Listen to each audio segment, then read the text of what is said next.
Hi guys, आज चाहिँ मैले कालोवाला कुखुराको कालो कुखुरावाला मासु ल्याएको छु हैन।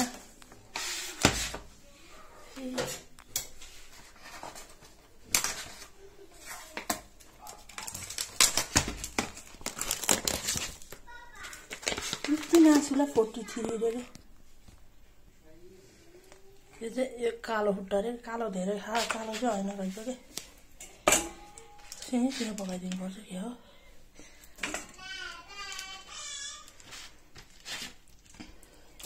आइस राखेर रे, आइस फेरि पानी भइसकेको छ।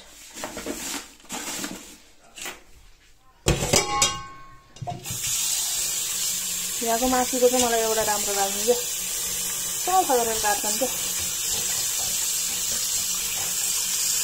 जस्तो सुकै होस् मासु हैन, काट्नलाई चाहिँ सफा गरेर काट्छन् के।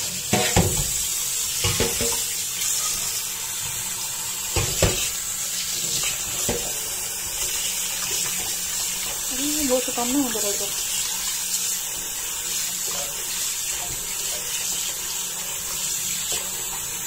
सिनै पकाइदिन्छु हो म।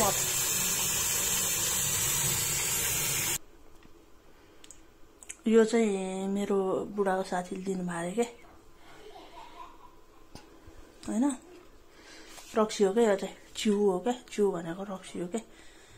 अनि मैले यसरी हाल्छु के मासुमा रक्सी। अब कतिलाई मन पर्छ कतिलाई मन पर्दैन हैन, तर मलाई चाहिँ यसरी हालेको कस्तो मन पर्छ के। यसमा चाहिँ मैले नेपाली बेसार हाले हैन, अनि नेपाली यो हाले हैन, अनि यो नुन भइहाल्यो हैन। अनि यो चाहिँ भेनिगर हो के, थोरै भेनिगर पनि हालिदिएको के।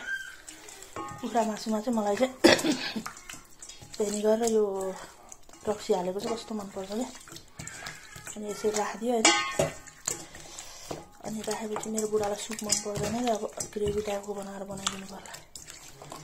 सुप खाने यस्तो कुखुराको मासुको भनेको त होइन। सुप पनि कसरी खान्छ र मान्छेले हेर्यो के।